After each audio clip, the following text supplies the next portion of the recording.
SFL will converge in Fort Lauderdale for the Big S Beer Fest. But you don't have to be a sud specialist to enjoy an array of tasty brews. We've got Adam Fine from Fresh Beer right here to teach us how to appreciate everything from a Pilsner to a Stout. How are you, buddy? Good, how are you? Good, man. Bringing out a few beers that we're going to have this Friday night, just a few samplings. We wanted to start with a little Victory Prima Pils, brand new product down here from Pennsylvania. Victory's got a Pilsner, very similar to most of the American beers that are out there, but this one's a little bit on steroids. Got a little extra hops to it. Got a little extra grassy aromas. If you give this one a smell, and you'll smell all those beautiful hop aromas coming off it. Yeah. Nice and crisp, clean Pilsner. Great bite to it. We've got the Magic Hat number 9. It's a not quite pale ale.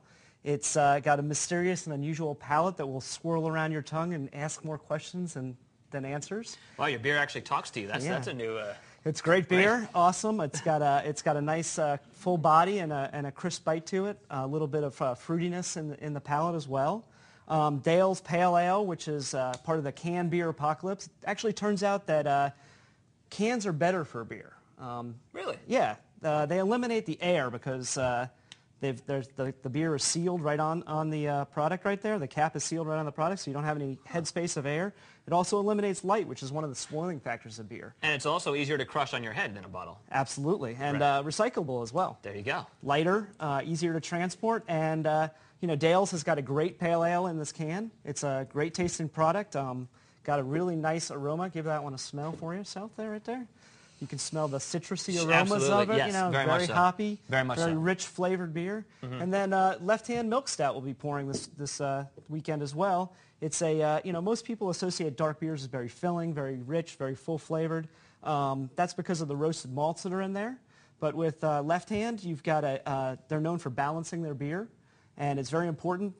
What they do is they add lactose milk sugar, and it balances the roasted malts and the bitterness of the hops, and makes it a nice, balanced, sweet beer. I like to call this kind of like a Cuban coffee beer. It tastes a lot like Cuban coffee. It's very nice, smooth beer. Adam, people talk about wine. They talk about pairing wine with foods. You don't hear that too much with beer, but I understand that certain beer is better with certain foods, right? Yeah, well, with the diversity of flavors that we've got here, I mean, you're not talking about just your average beer that's got, the same flavor from brand to brand to brand. There's a lot of diversity.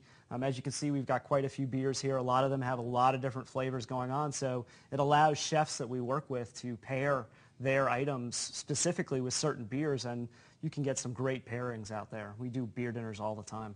And I understand at Beer Fest there's going to be not just beer, there's going to be food, there's going to be music. It's going to be a great experience. It's a great event, a lot of fun, a great way to go out on Friday night and get some beer into you and have a good time. All right, Adam, good to meet you.